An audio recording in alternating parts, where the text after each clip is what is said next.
All right. Hello, Dr. Jones. This is like my fifth time recording this because I can't, for the life of me, explain everything in 5 minutes. But I think I've cut it down enough so that I can go through this website. So my project was on Cri-du-Chat syndrome, and briefly going through the background, I thought it was very interesting that Cri-du-Chat was initially documented in 1963. That is very, very, very, very, very, very recent. My grandparents were born in the 50s. So just thinking about how, we didn't have, maybe the proper tools, the proper research to even document this case until the 60s. I mean, document this disorder until the 60s is crazy. Um, I chose these cat eyes here to make a connection to the translation. So cri du chat in French is cat cry in English. Um, Cri-du-Chat, intrigued me because up until this point, I've only studied developmental disorders that have to do with complete deletions or duplications of a chromosome. Those chromosomal aberrations like trisomy 21 and Turner syndrome. All right. Oh, wait, I went to the wrong tab. Sorry. Okay, phenotype and symptoms. I really, really like this image of this girl. It shows all the normal physical abnormalities associated with Cri-du-Chat syndrome. She's got, a lower set of ears, a noticeable distance between her eyes, and these subtle, epicanthal folds, which I didn't know what epicanthal folds were until I studied this disorder, but now I can see it. It's kind of this like droopiness in her eyes. Um, Fluorescent pseudohybridization. I was glad that I got to see that this was a way that we can test for Cri-du-Chat. I remember learning about it in Principles of Genetics last semester, so it was cool to go back to that. And then I also wanted to highlight how 10% of Cri-du-Chat cases are inherited from a parent with a balanced translocation. I thought that was really interesting because I remember last semester also learning about familial Down syndrome and how that is from I think a Robertsonian translocation. It's either with chromosome 14 and 21 or 12 and 21. I really can't remember. But, that's a way that Down syndrome can be inherited. So it was cool to make that connection, that these are two chromosomal disorders that can be inherited. All right, going on to tissues affected. This page was really difficult for me because it dealt with all the new information I learned in this class, and I kind of had to prove it with all of this here. So this image actually is directly from the textbook, and it was very helpful to look at the information in there and understand that this is the laryngotracheal groove. It sits here, and then here's the foregut, and over time it divides, and we get the pharynx and trachea. I also thought that the idea of a floppy epiglottis and a floppy voice box and all of these laryngeal, sorry, interarytenoid muscles on the larynx.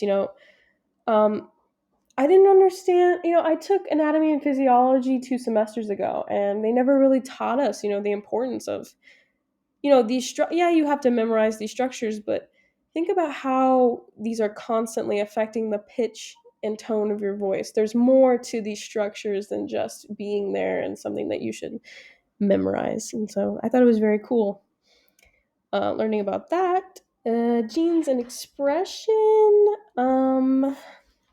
Here's a quick little karyotype that I included again because I just like to emphasize the abnormality on chromosome 5 here. It was really hard to find research on genes involved with Cri-du-Chat syndrome because every case is different. It took me a while to wrap my head around it, but every case of Cri-du-Chat is different. Every amount of deletion on the 5p arm of chromosome 5, is different. There's people that have more deletion, less deletion. But the two genes that I ended up finding the most information on was CTNND2 and SIMA5A. And I thought CTNND2 was the most interesting because it codes for delta catenin, which I've heard of, and I've heard of being used in different processes. But neuronal migration was a new one for me, and I watched a lot of YouTube videos on it, and I just thought it was very cool how this precedes the nervous system development, and it's so so important. And to think that you could have this deleted is crazy to me.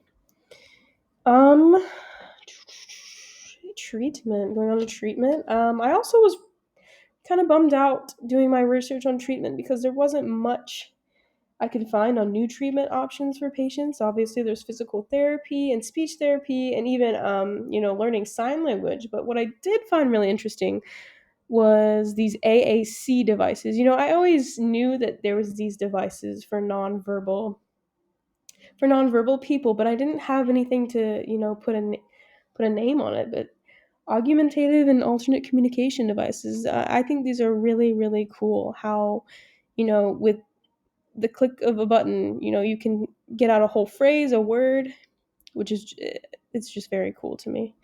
And I think it's interesting that they're constantly, making more of these different sizes, different phrases, upgrading it. Very very interesting. And then lastly, going on to my research, um, I like this case study, and I think it was cool that it was on the cat-like cry phenotype. These two patients here, one has the cat-like cry, one does not. This image is really cool. They kind of map out the 5p portion of the fifth chromosome, and where all the deletions and these STS markers are. And they did a little zoom in and found some genes of interest on here. And they eventually broke these genes of interest down and figured out which ones were household genes and which ones were genes of interest. And they brought it down to just one, FLJ25076. So that expression data suggested that gene was a gene of interest for the cat-like cry.